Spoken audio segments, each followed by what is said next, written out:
Alhamdulillah, nahmaduhu wa nasta'inuhu wa nastaghfiruh.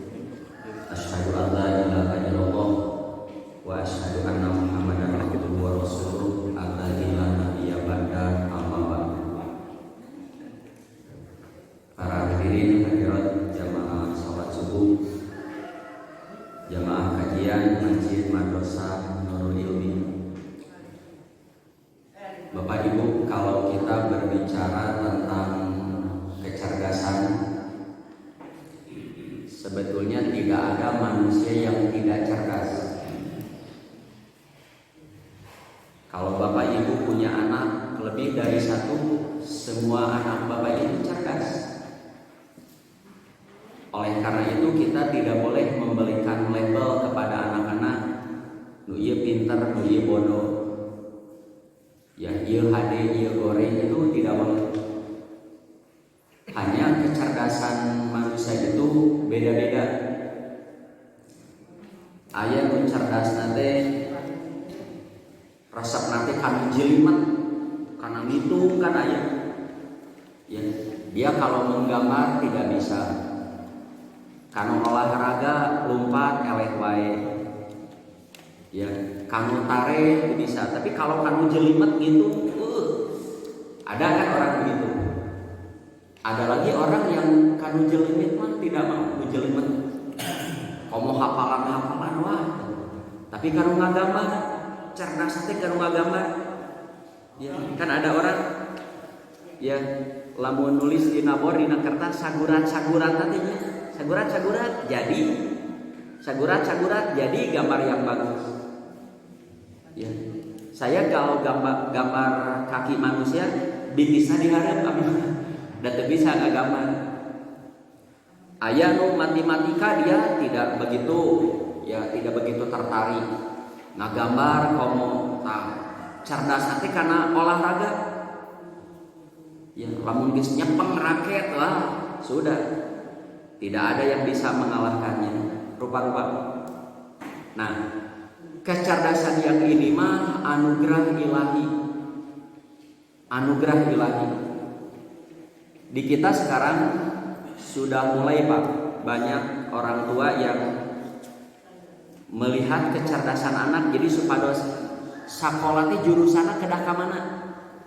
Dia kalau bekerja harus bekerja apa? Nah, itu dilihat dari kecerdasannya naon ya yang menonjol dari anak ini. Itu sudah mulai banyak yang begitu. Saya Pak, jangan sampai anak Bapak yang paling unggulnya menggambar resep nate saya dititah ngaduk. Ya, itu ngaduk teh digambar begitu. Ya. Jangan sampai anak Bapak resep nate karena olahraga, ya, wah, kanu olahraga Mas ayo dititah gitu.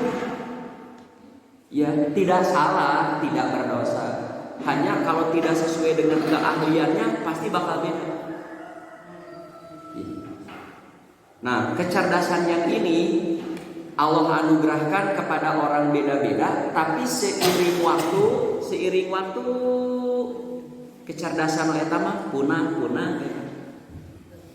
Jangankan sesudah meninggal, sebelum meninggal pun kadang-kadang kecerdasan itu tidak dipakai lagi. Wabil khusus setelah tua renta. Sok Bapak punya kecerdasan misalkan teknologi tentang pesawat. Wah, sudah ilmu pesawat kos di dia. Mulai dari buat rangkanya sampai aksesoris kecilnya di sini. Tapi Bapak sudah usia 90 tahun. Mau dipakai lagi? Mau presentasi lagi di universitas 80 tahun masih cicing. Bapak seorang atlet ya sepak bola, wah begitu sudah usia 60 najongan keneh banget lompat di seribu kan. Ya. Bapak ahli gambar, wah ya kalau gambar masjid, gambar rumah, gambar apa bagus sudah usia 80. Saya mah seiring waktu. Saya ingat Pak Habibie sebelum meninggalnya, aya nomor postingan bagus, ya. Beliau itu Kalau saya beli obat semahal apapun di dunia, saya bisa bayar. Saya bisa undang dokter terhebat di dunia, saya bisa undang untuk mengobati saya. Rumah sakit termahal pun saya bisa masuki dan saya bisa bayar. Ya, tapi apa daya kalau penyakit sudah sangat parah. Ya, ilmu kedokteran sudah angkat tangan. Ya, kalau jantung sudah mulai lemah. Ya, apalagi pembuluh darah sudah pecah. Di mana-mana pecahnya sudah. Kekayaan, kecerdasan sudah tidak ada manfaatnya. Bahasa beliau, kekayaan saya, kecerdasan saya, teman saya, kekuasaan saya bullshit semua. Bullshit semua. Nah, beda dengan cerdas dalam agama. Namina kayis. Oleh huruf K, ianya ditasdid.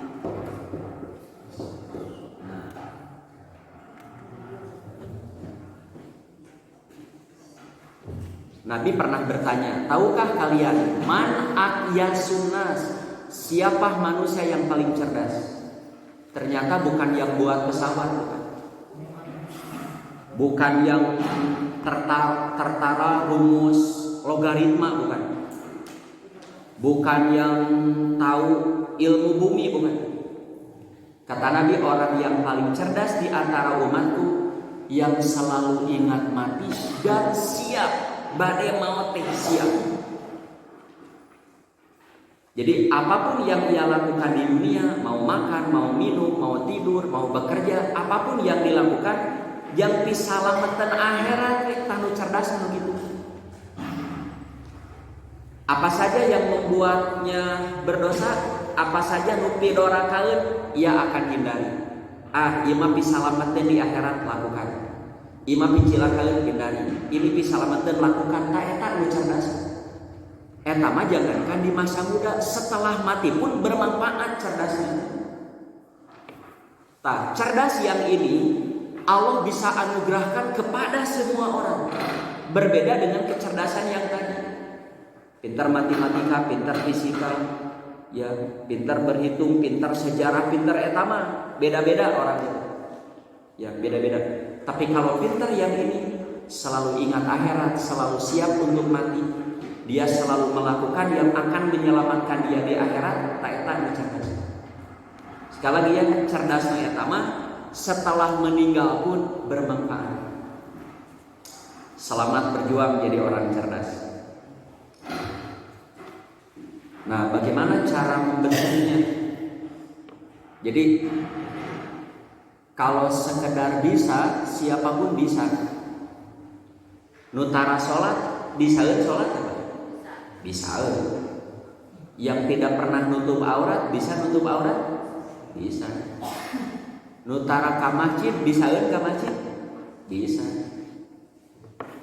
Yang tidak pernah sedekah, bisaeun sedekah? Bisa. Ya, setiap orang bisa melakukan kebaikan, tapi tidak setiap orang biasa melakukan kebaikan. Tah, nu bakal jadi timbangan yang berat di akhirat mah bukan bisa berbuat baik, tapi biasa berbuat baik. Ka masjid teh ulah bisa, kudu biasa. Jujur teh jangan bisa, biasakan. Maca Quran teh ulah bisa, biasakan. Begitu juga amal-amal baik lainnya.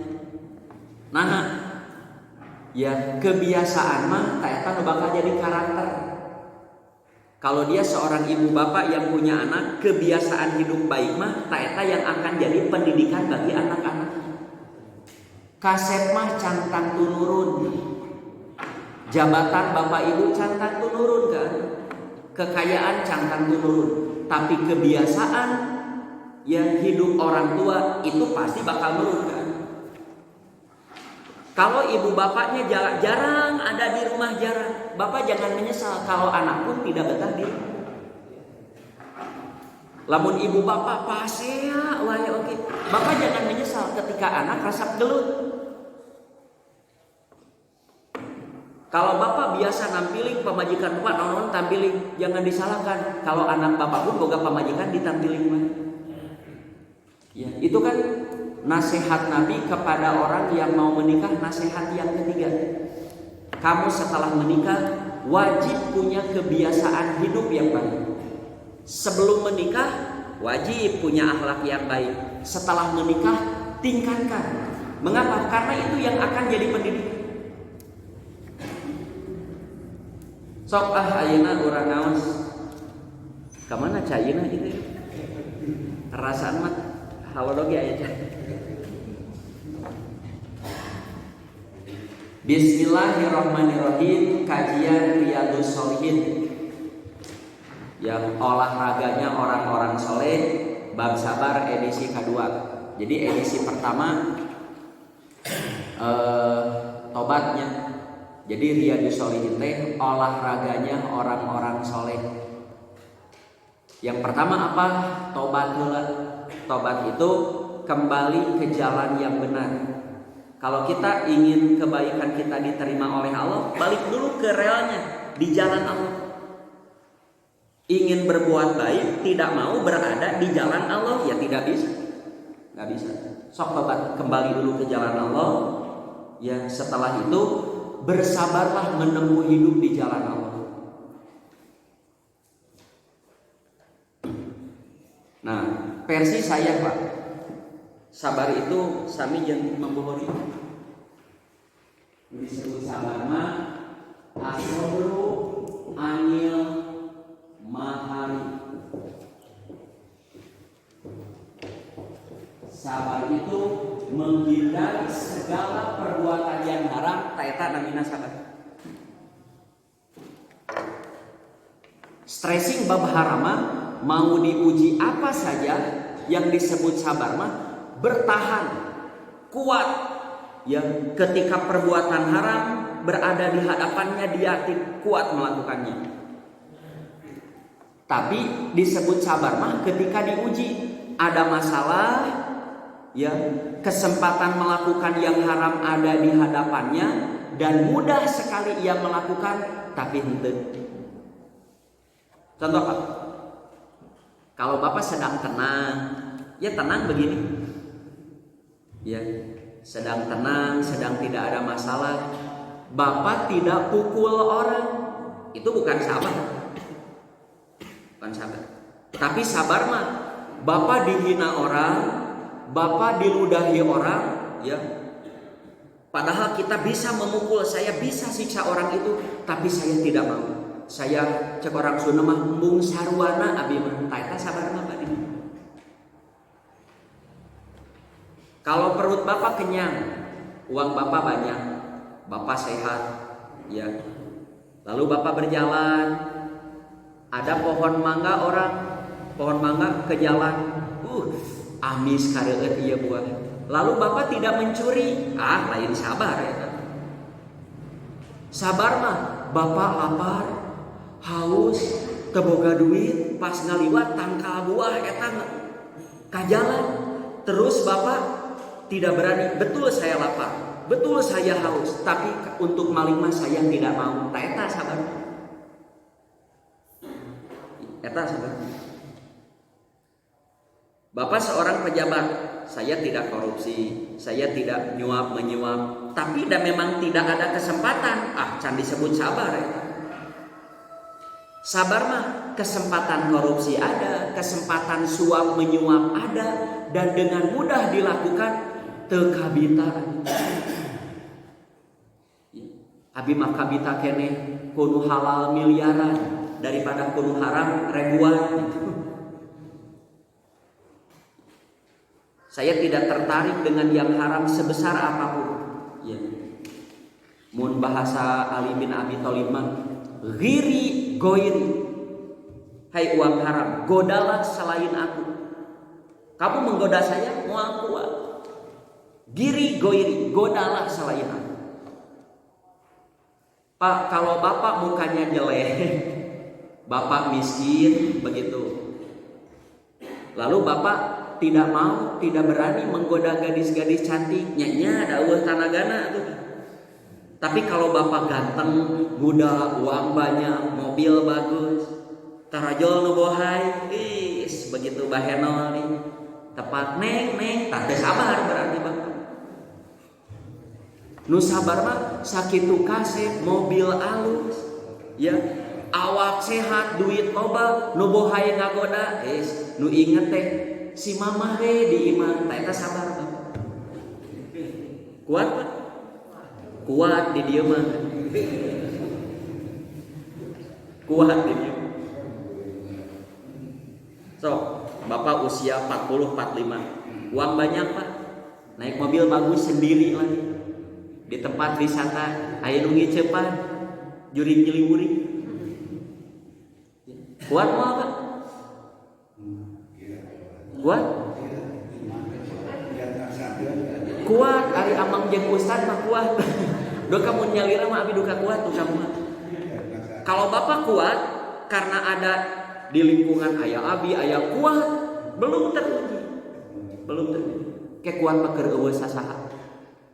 Ya, nu ngicepan wae jahe ya. Terang jahe begitu. Iya, jana hebat. Pamajikan eueuh, kayak bisa ya ustad eueuh.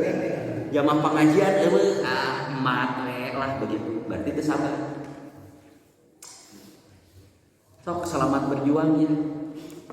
Kondisi bagaimanapun, serepot apapun diuji, seberat apapun musibah, sekaya apapun, sekuasa apapun kade, nu haramah anger haram. Yang haram tidak menjadi halal karena bapak lapar. Yang haram tidak menjadi halal karena kita kaya. Ya, yang maksiat tidak menjadi taat karena kita berkuasa. Yang haram.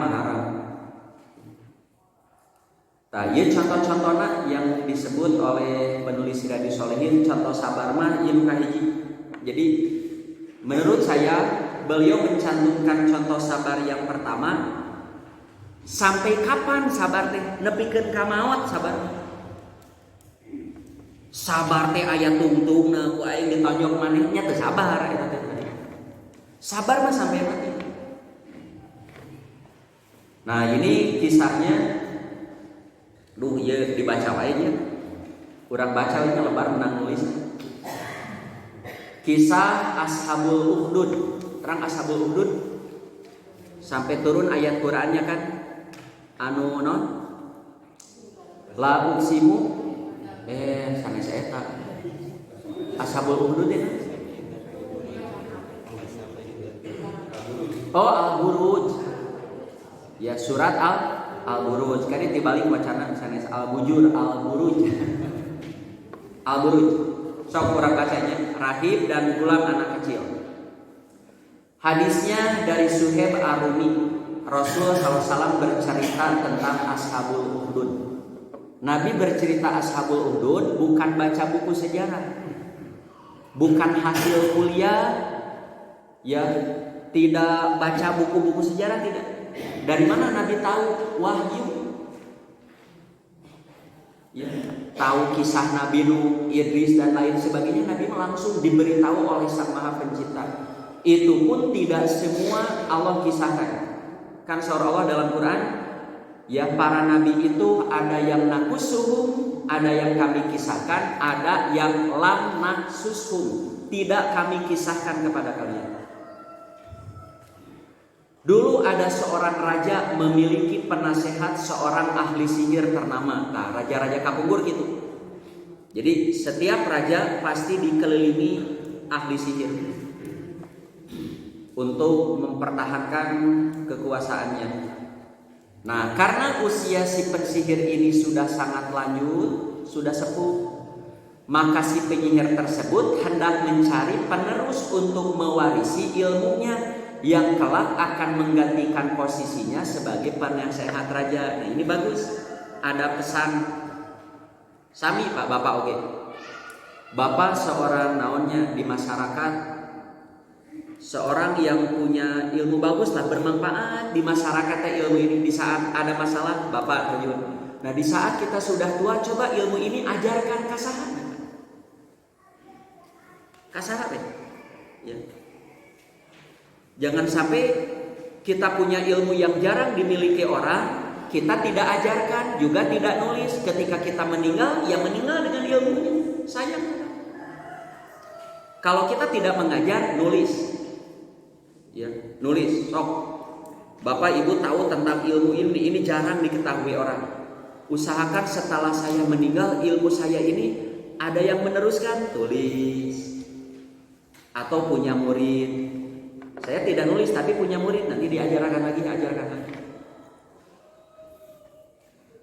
Ini sihir pun sama.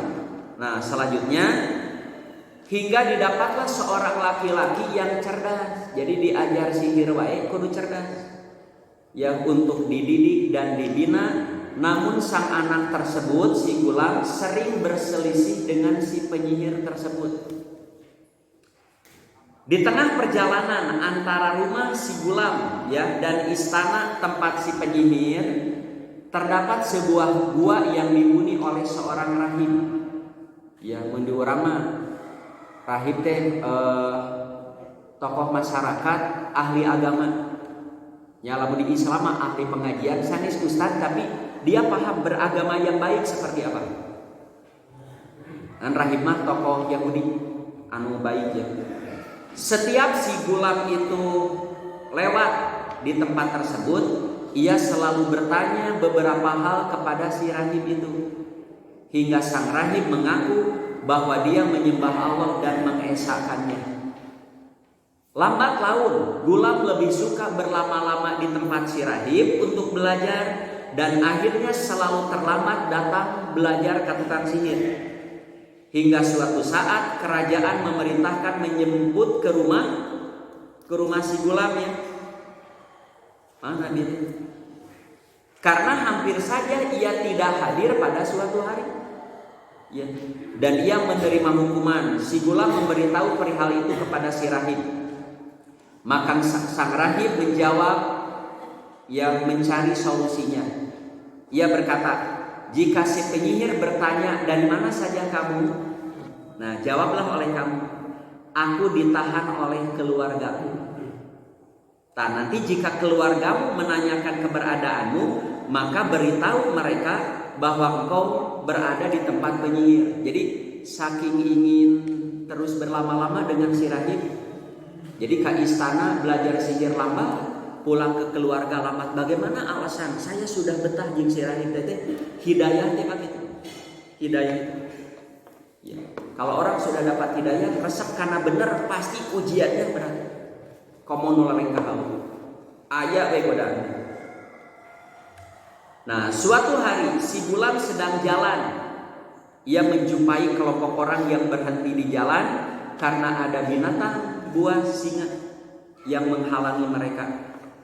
Si gulam segera mengambil batu dan berkata, Ya Allah, jika yang dikatakan si rahib itu benar, ya abi teh ragu itu ajaran penyihir, ajaran si rahib yang benar itu.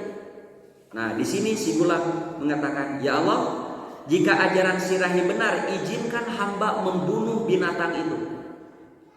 Jika apa yang dikatakan penyihir benar, maka aku meminta supaya engkau menggagalkan membunuh binatang itu. Kalau binatang itu saya lempar dengan batu, ternyata tidak mati, berarti nu bener ajaran penyihir. Ya. Tapi jika si binatang buas itu dilempar ternyata mati, berarti yang benar ajaran si rahib.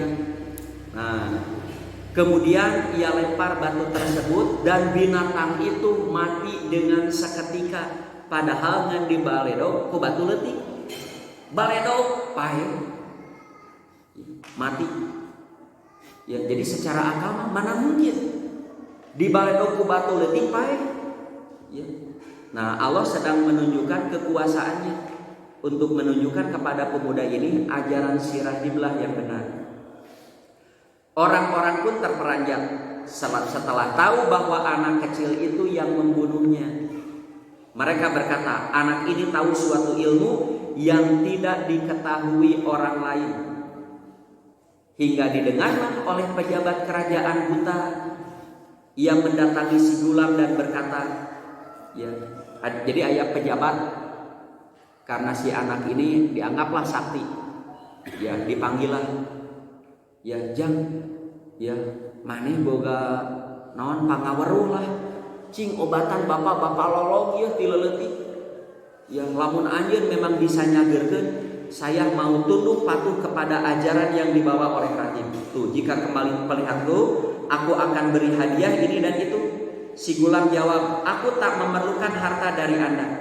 Jika aku bisa mengembalikan penglihatanmu, apakah kau mau beriman kepada Zat yang mengembalikan penglihatanmu? Sok lamun beunta rek iman moal ka Allah. Dia menjawab, iya. Maka si buta pun disembuhkan dan akhirnya dapat melihat dengan izin Allah. Jadi bukan Nabi Isa saja yang bisa menyembuhkan orang buta, ini si Gulam. Si Gulam. Dan akhirnya dia beriman kepada Tuhan si Gulam itu, yaitu Allah Subhanahu wa taala. Berita ini tersiar sampai ke kerajaan hingga sang raja marah besar dan membunuh siapa saja yang mengikuti ajaran si Gulam. Nah, ini Pak. Jadi dari dulu ya, kalau kekuasaan seseorang ya sudah ditinggalkan orang, nah jadi miluka itu lain miluka dia kalau sudah kuasa mah tidak melihat benar salah. Siapa yang menentang dirinya habiskan. Itu dari dulu itu. Jadi orang tong aneh lamun di dunia ya aya pejabat, aya nu berkuasa ya dengan semena-mena melakukan begitu, dari dulu sudah begitu. Makanya jangan memaksa ingin jadi penguasa teh moal kuat.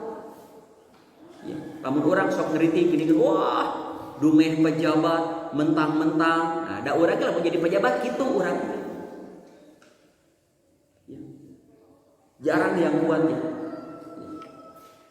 Makanya para sahabat Nabi mah, para tabiin ketika diangkat jadi pejabatnya, inna lillahi wa inna ilaihi raji'un. Sebab muka bayang lain duit, tugas yang begitu berat, tanggung jawab yang begitu berat. Sok selanjutnya mana dia teh? Berita tersiar, marah besar, lalu dibunuh siapa saja yang mengikuti ajaran itu. Hingga ditangkaplah si rahib dan mana dia? Si rahib dan si Gulam ditangkap akhirnya. Betul ya? Dan sang buta yang beriman kepadanya.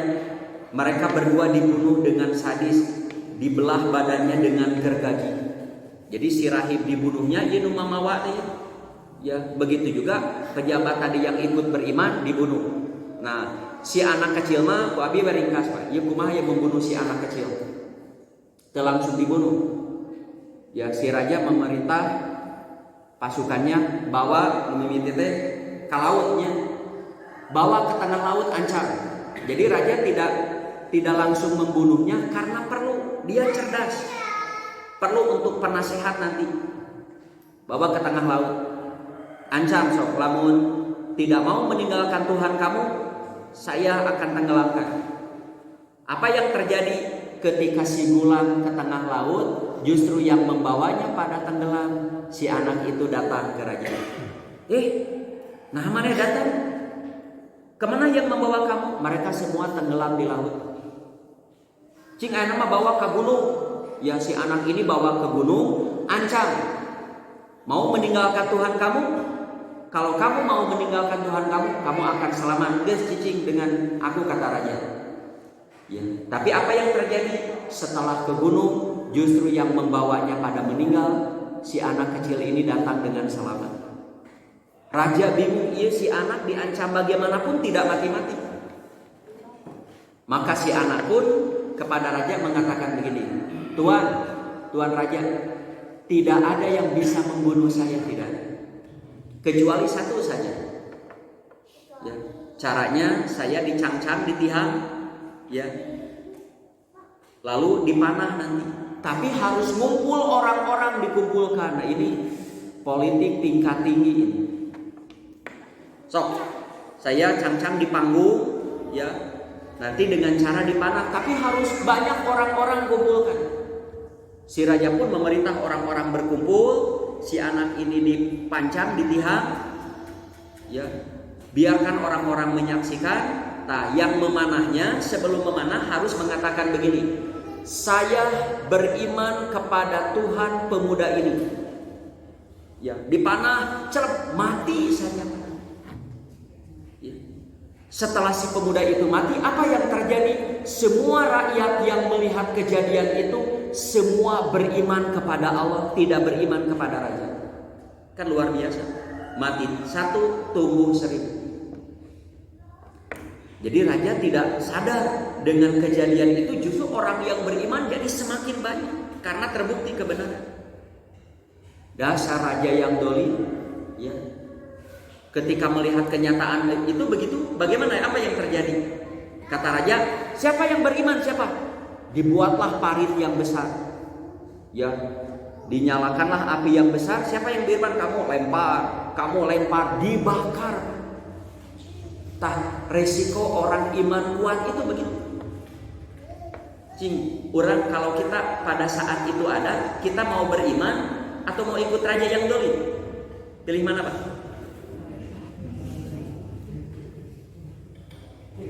Mau ikut yang mana?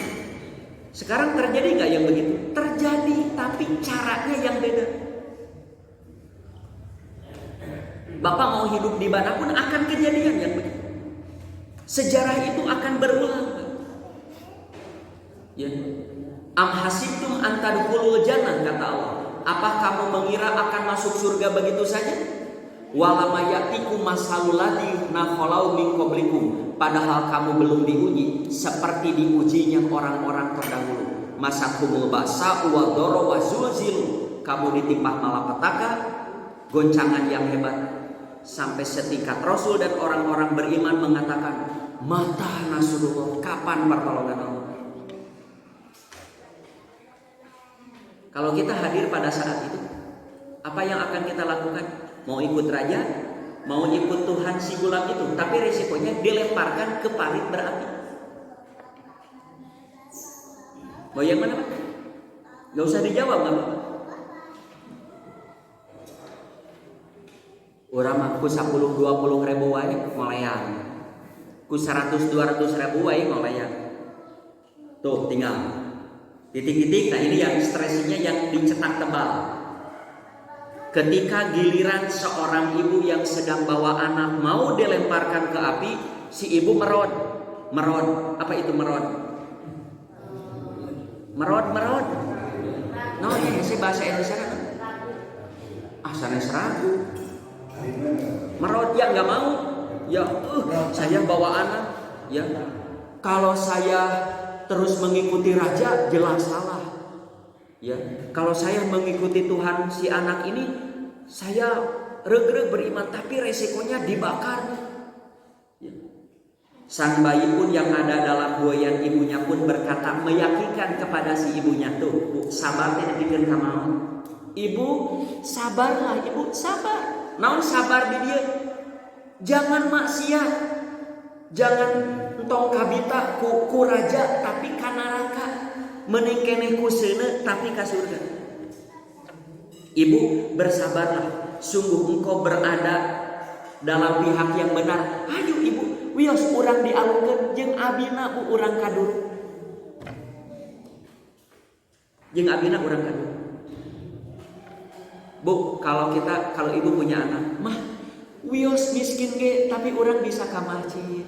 Mah ridho abi mah miskin oge tapi bisa sholat, tapi bisa bertetangga dengan baik. Lamun aya budak urang nyareos kitu, piraku teh Cirama itu. Pak, abi mah mending bapak gaji saali tapi halal kamu abi daripada gede ieu menang haram. Ia menang suap, ia menang anu, mending leutik tapi abi mahal. Tak ibarat gitulah ya. Ketika si ibu mau dilemparkan ke api oleh si raja, merodillah. Anaknya berkata, Bu, bersabarlah. Sabar, Bu, nggak apa-apa. Yuk urang ngajeleng duaan. Wios. Mun pakai bahasa saya mah begini, Pak. Yuk, tidak apa-apa. Kita mati dalam kebaikan. Mengapa? Surga berada di hadapan kita. Kan nggak gampang.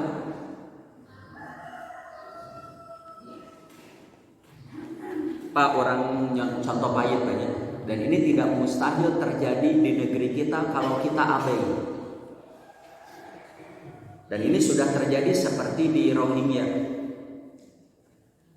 Kalau kita ambil contoh pahit lah, Bandung dan Kabupaten Bandung sudah dikuasai PKI misalkan, tapi naudzubillah min dzalik dikuasai. Ya, mulai dari wali kotanya, bupati, pegawai negeri, wah sudah dikuasai segalanya. Terus ngancam ke orang Islam. Ya, asup PKI atau mati. So, kamu kalau mau ingin di Bandung, sudah tinggalkan agama, sudah jadilah komunis. Kalau mau kekeh jadi orang Islam, keluar dari Bandung dan Kabupaten Bandung. Kalau masih ingin tetap di Bandung, Kabupaten Bandung, tapi kekeh Islam, sudah kamu dibunuh. Mau ambil mana? Opsi pertama mau ikut komunis, opsi kedua tetap Islam tapi keluar, atau mau bertahan dibunuh. Mau pilih yang mana? Mungkin itu terjadi, sudah terjadi di dunia. Kalau kita abai, kita akan seperti Rohingya. Kita akan seperti negara-negara Islam minoritas di dunia yang boro-boro pengajian begini, adzan saja keluar sudah tidak bisa. Di Indonesia saja ada. Saya dulu punya santri orang NTT, tapi belahan mana saja. Kelihatan pakai baju koko sudah diikuti. Kade orang ini. Itu masyarakat biasa. Kelihatan dia Muslim saja sudah nyawa ancaman. Bu, bersabarlah. Engkau berada di jalan yang benar. Bersabar apa? Loncat ke kasih, bersabar. Jadi sampai kapan sabar teh? Nepikeun ka maot. Sok salajengna ayeuna sabar ketika dapat musibah. Nah, ini contohnya sudah disampaikan kemarin. Anu si ibu di kuburan teh. Kata Anas bin Malik, Nabi melewati seorang perempuan yang sedang menangis di atas kuburan. Yang lain sudah pada pulang, ieu kieu di kuburan. Geus balik, coba hujan ngaririncing. Geus rek peuting deui. Ya.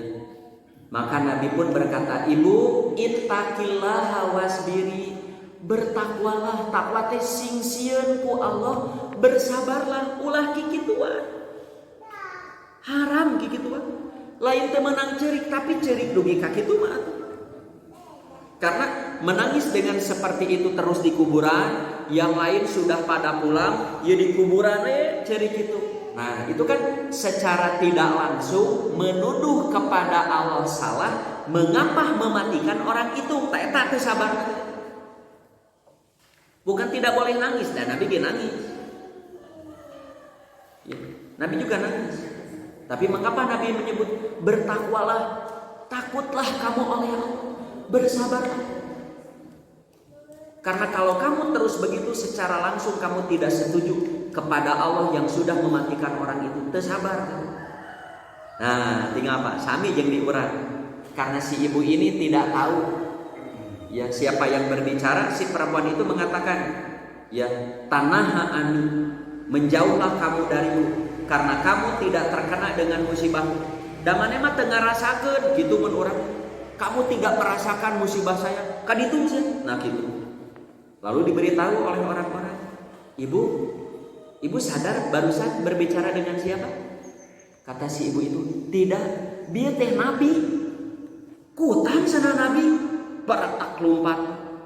Ya, dia lari menuju rumah nabi. Di rumah nabi nggak ada penjaganya, nggak ada. Lalu si ibu itu memohon maaf, Rasul punten, sugan teh sanes salira. Kalau saya yang jadi nabinya, neuleul heula atuh. Matak ningali heula memeh ngomong untung teh jadi nabi abi. Ya. Nah, ketika si ibu itu minta maaf, Nabi pun memberikan ilmu. Yang ilmu ini berlaku bukan hanya untuk si ibu itu, juga untuk kita. Kata Nabi, innama sabru inda sadmatil ula. Ibu, nu disebut sabar teh ketika ujian menghantam pertama kali, tak eta sabar. Ya, jangan begini, Pak, Bapak hidup meni sederhana begini. Wah, saya dulu kaya raya, punya apa, beli apapun kabeli. Ya, abi mah ayeuna mah sabar ayeuna mah. Waktu dulu kaya bagaimana? Nah, saya begitu nggak kuat, hayang wae narkoba, hayang wae nu teu bener, nya teu sabar. Jadi sabar mah ketika ujian datang tah didinya.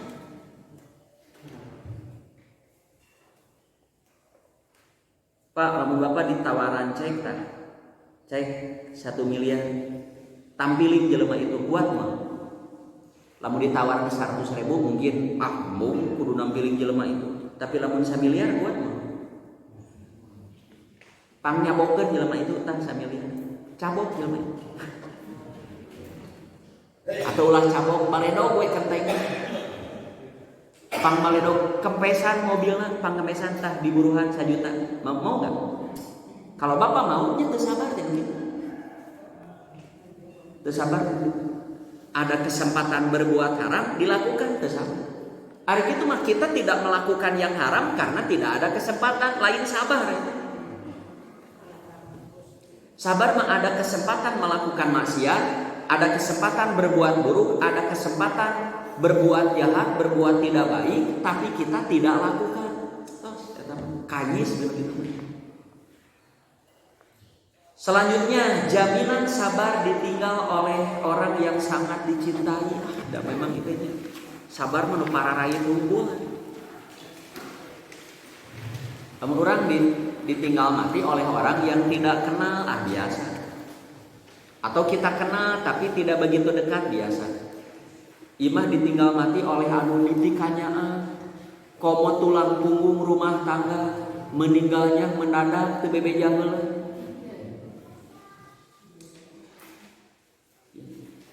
Sama seperti mati ditinggal anak yang sematawayang. Saya punya teman, ya, anaknya meninggal hiji nama, seusia pun anak ya, meninggal menuju pepotoan, ya jatuh karena musibah meninggal hiji nama. Tegar tidak meneteskan satu tetes pun air mata. Dia sedih, ibuna nu teu kuat begitu. So, dari Abu Hurairah Nabi SAW bersabda, tidak ada balasan yang sesuai di sisiku bagi hambaku yang beriman jika aku cabut nyawa orang yang dicintainya. Ketika dicabut, ketika meninggal, kemudian ia rela ridho dan bersabar. Ya, tidak ada balasan selain surga. Kumaha ciri sabar? Tidak ngomong yang tidak baik, tidak berperilaku yang tidak baik. Kada lamun tos nyaros gitu, Allah mah teu nyaah ka abi tas gagal we sabar. Cekap sakitu ge nyaros teu sabar. Allah mah teu nyaah ka abi. Tos gagal. Atau dia tidak ngomong begitu, saprak dikantunkeun maot kieu. Jadi teu ka masjid, jadi teu dahar, gering we nangtung teu sabar eta. Nu sabar mah sakitu ditinggalkeun maot ya. Tutur katanya tetap baik. Waktu na ka masjid, anggar ka masjid. Waktu na ngaji, waktu na dahar biasa. Dia menangis, sedih. Ari waktu na dahar mah dahar. Kan ada orang yang tidak ngomong, tapi kieu we tilu we. Matana ge beureum kieu, sakitu tuluy ge beuntakeun we da demo ka Allah. Cak Allah, ya Allah moal hirup deui najankeun ka bijil mata oge. Jadi rela dan bersabar ditinggal mati yang dicintainya sambil berdoa, ya innalillahi, tadi lain sakur bacaan rasapi, innalillahi wa inna ilaihi rajiun. Allahumma jurni fi musibati wahlubni khairan minha, beri pahala pada musibahku ini, nyungkeun gentos nu langkung sae. Keterangan Ihtisab maknanya bersabar karena kehilangan orang yang dicintainya sambil berharap pahala dari Allah saja. Kata Imam Zauhari berpendapat apabila seorang ditinggal mati anak yang sudah dewasa, maka ia akan mendapat pahala bila bersabar. Tapi apabila ditinggal mati wafat oleh anak yang masih kecil, maka anak itu akan jadi hijab neraka. Dari satu sisi pahit, ditinggal mati anak yang belum balik, kamu jadi kembang buruan, kelucu-lucu geletuk maut. Si anak itu akan jadi penghalang neraka orang tuanya. Tah ngahibur teh kudu kieu. Ya, kalau kita punya saudara ditinggal mati anaknya, takziah teh lain datang milu dahar lain. Takziah teh ngahibur. Ari urang milu dahar itu ngahibur, saya tidak mengerti. Urang milu dahar di nu sedih ngahibur teu ngarti atuh. Tah hibur mah ku hadis ieu hibur. Ya, ibu ku abi ge bakal karos betapa sedih ditinggalkan anak yang masih kecil, keur lucu-lucuna.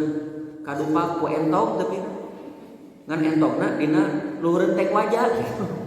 Kadupa wah betul. Tapi Bu, putra ibu mah salamat. Pasti ka surga, bakal nungguan ibu sareng bapak di surga. Bapak ibu rek ka neraka ge dihalangan ka ku budak ieu ku Allah. Ya Allah, ieu ku bapak mama abi tong di ka nerakakeun moal jadi. Hadisnya sahih ini. Ya. Yang punya anak meninggal belum balik, dia akan jadi penghalang ibu bapaknya masuk neraka. Nabi tidak menerangkan apakah orang tuanya itu ya ahli sholat atau bukan, ahli saum atau bukan, tidak diterangkan. Kayak ayat hadis tadi buat. Nah, dalam hadis lain diterangkan apabila seorang ditinggalkan mati 3 atau 2 anaknya yang belum balik, maka anak-anak itu akan menjadi hijab neraka bagi mereka. Sedangkan kata Ibnu Battah, ditinggalkan mati 1 anak pun sama faidahnya. Faidah ini didapat tentunya apabila orang tuanya kayak ayah syaratna rela dan sabar atas musibah itu sambil mengharap ridho dan pahala dari Allah. Keterangan ini pun merupakan salah satu rahmat Allah yang diberikan kepada hambanya. Pahit tapi lamun anjeun lepas sudah ridho, ya Allah budak abi dicanang ku anjeun ridho ngan abi nyungkeun gentos nu langkung sae. Innalillahi Allahumma ajurni. Ya. Selain pahala moal ka neraka anjeun buat. Ngan kudu sabar. Ya, lamun jejeritan wah, ya ieu budak abi tuluy we nikeun ka 2 poe 2 peuting eta jadi. Gagal ya Pak. Taya hadis-hadisna. Apabila anak wafat terlebih dahulu. Dari Abu Sa'id para wanita pernah meminta jadwal ngaji kepada Nabi. Ya Rasulullah, ulah bapak-bapak wae nu ngawas teh. Mun ayeuna mah tibalik pangaosan teh ibu-ibu, bapak-bapak nyungkeun jadwal. Di zaman Nabi mah bapak-bapak yang ngaji. Terus ibu-ibu protes Rasul, ulah bapak-bapak wae, ibu-ibu atuh saminggu sakali. Cek Nabi boleh poe Kamis Nabi. Sediakan 1 hari untuk kami. Kemudian beliau memberikan pelajaran untuk mereka. Apa pelajarannya? Ibu, nah cara Nabi teh. Setiap wanita mukmin yang ditinggal mati oleh 3 anaknya, niscaya mereka anak yang mati itu akan menjadi hijab. Tinggal bahasa hadisnya. Ayyuma mro'atin matat laha salah satu minal waladi kanu hijaban minan nar. Akan jadi hijab. Ada seorang ibu bertanya, Rasul bagaimana kalau 2 yang matinya? Kata Nabi, wasnani 2 juga. Di hadis dihanap, kumalamun hiji Rasulullah, hiji oge cara. Ngan syaratna imanan wahti sabar. Percaya ieu takdir Allah dan dia sabar hanya mengharap musibah ini, pahala dari musibah ini dari Allah. Kedua, ini tinggal takziah tinggal. Di Abu Hasan, aku bertanya kepada Abu Hurairah. Abu Hurairah, kedua putraku meninggal. Budak abi 2 anak. Abu Hurairah, apakah kamu pernah mendengar hadis dari Rasul SAW yang dapat menenteramkan hati kami? Cing obatan ya hati abi galau atas meninggalnya anak kami. Saur Abu Hurairah ayat, Bapak, anak-anak kecil yang mati di dunia ke di akhirat seperti larva di surga. Nah ini yang dijadikan dalil oleh para ulama, yang mati saat kecil didituna jadi wildanun mukhalladun. Di Quran ayat wildanun mukhalladun. Jadi di surga itu ada anak-anak, ada dan dikekalkan jadi anak-anak. Jadi anak-anak yang kekal jadi anak-anak non kembang buruan dan resep. Aya budak resep. Tak lamun aya budak ya. Katingali rame teh ulah garaden sia ka ditu. Ulah. Iya anak-anak assalamualaikum, yuk main jeung bapak. Ayo main dengan ibu. Ulah dicarekan wae budak. Bapak lamun gaduh incu datang ulah ka ditu sia. Garaden aya maneh teh. Kudu nama. Incu kakek yang soleh kamu ya, sing pinter, mudah-mudahan kamu lebih maju dari ayahmu. Datang itu kan dia balik ke inuman, gandeng tadi tak ulang itu karunya.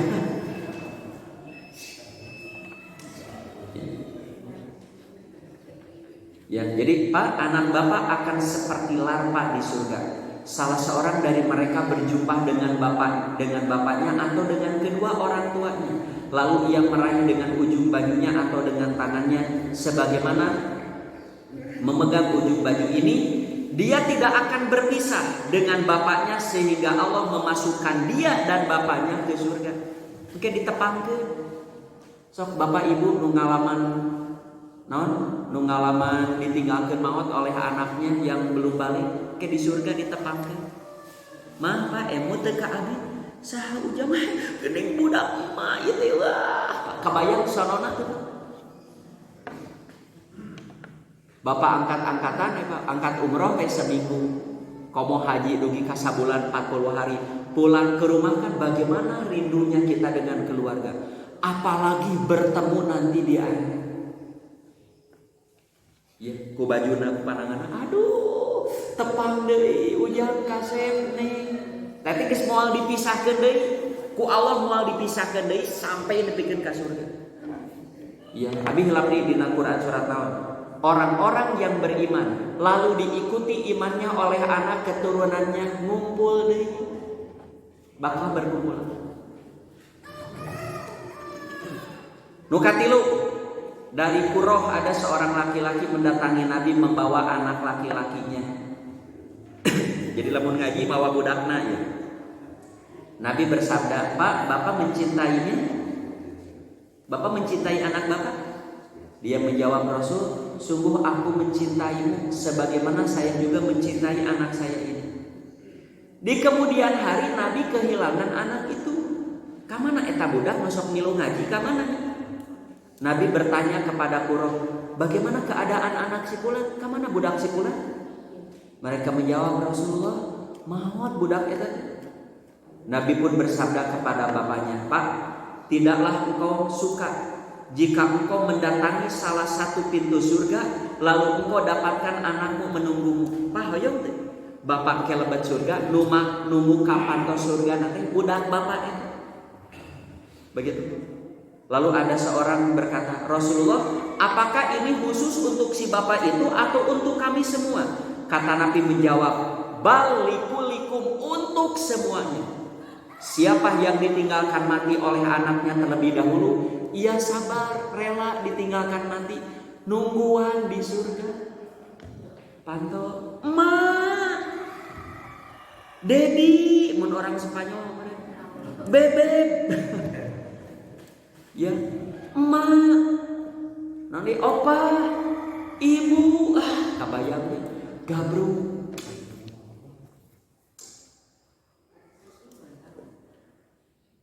Sok salajengna. Nah, ini parot. Ini obat bagi yang tidak punya anak.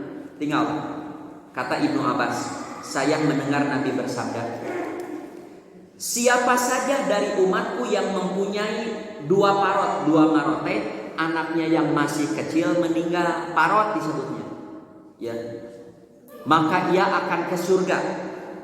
Ibunya, bapaknya. Aisyah menjawab, Rasul, bagaimana nasib yang memiliki satu anak parot, hanya satu yang meninggal? Kata Nabi, begitu pula yang mempunyai satu parot. Ya. Aisyah bertanya lagi, Rasulullah, bagaimana umatku yang tidak mempunyai parot? Saya contohnya Aisyah, boro-boro parot, anak saja tidak punya. Ya. Bagaimana umatku yang tidak punya parot? Nabi bersabda, akulah parot umatku, yang mereka tidak pernah mendapat musibah seperti kematianku. Jadi maksudnya gitu, kalau ada orang tidak punya anak, tapi ingin punya pahala seperti ini, kata Nabi, akulah parotnya, sing soleh we sing soleh, kenu mukakeun pantos surgana Rasulullah. Ibu bapak kenal syarat abi teh Rasulullah, sonona malaya. Nabi makan selain soleh dirinya, Nabi itu ditinggalkan anak-anaknya yang masih kecil. Saya nuka hiji teh Thohir, Abdullah, Qasim dan Ibrahim. Ya, anak laki-laki Nabi meninggal ketika masih kecil. Apa hikmahnya? Udah bahaya Pak. Kalau putra-putra Nabi yang laki-laki hidup sampai dewasa, temustahil ada yang mengkultus individukan, dianggap Nabi lagi. Ka Ali wae aya menganggap Nabi dan turunannya. Apalagi turunan Nabi langsung. Itu diantara hikmahnya. Nah, orang-orang kafir Quraisy mengatakan, Muhammad abtar. Abtar teh dia hebat, tapi ketika dia meninggal kekuasaan Islamnya moal diteruskan ku anak-anaknya karena anak-anaknya meninggal. Turun we Quran, inna a'tainakal kausar fasholli li rabbika wanhar inna syani'aka huwal abtar. Muhammad, orang yang membenci kamulah yang abdar, anjeun mah teu abdar. Mengapa? Kesolehan tidak mesti diteruskan oleh anaknya, tapi bisa diteruskan oleh muridnya. Jadi di Islam ada anak biologis, ada anak ideologis. Itu juga jadi jadian. Bapak tidak punya anak, tapi punya murid banyak. Setelah bapak meninggal, mendoakan. Bapak dapat pahala, dapat pahala. Jadi waladun solihun yad'ulahu teh bisa anak biologis, bisa anak ideologis. Nu terakhir dari Anas, ari Arabna dari Anas terjemahna Abu Hurairah. Ya, disati Anas ini bahwa Nabi SAW bersabda, setiap muslim yang mendapat kematian ketiga anaknya yang belum balik, tapi belum balik ya, niscaya Allah akan memasukkan orang tuanya ke surga karena rahmatnya kepada anak-anak mereka. Walaupun anak-anak itu dibunuh. Contoh, pernah dengar gak? Masih emut kasus seorang ibu nu ngabekem 3 anaknya. Dibekem ku ya, ku batang, dibekem marang. Ya, saya tidak tahu persis dengan baca di nanonnya. Dia punya kekhawatiran anaknya kalau dewasa sih teu bener gitu, geus we lah budak mah maot begitu. Ya, setelah diperiksa kejiwaannya memang sedang tidak baik, makanya dibebaskan. Apakah dia terkena yang ini? Terkena. Anaknya meninggal, anak mereka dibunuh, rek dikumaha salamat. Anak orang musyrik sekalipun kalau meninggal sebelum mati, saur Nabi jaminannya surga. Naon hisabeunana? Bagaimana orang tuanya? Kalau dia orang muslim, maka anak itu akan jadi hijab ahli neraka. Intina kudu sabar dan ridho atas musibah tersebut. Sakitu Bapak Ibu nu tiasa kapihatur teu nampi pertarosan. Abi diantosan gitu. Moal diwartosan bade goes gitu we pokona. Aku lu qouli hada wa astaghfirullah li wa lakum. Assalamualaikum warahmatullahi wabarakatuh.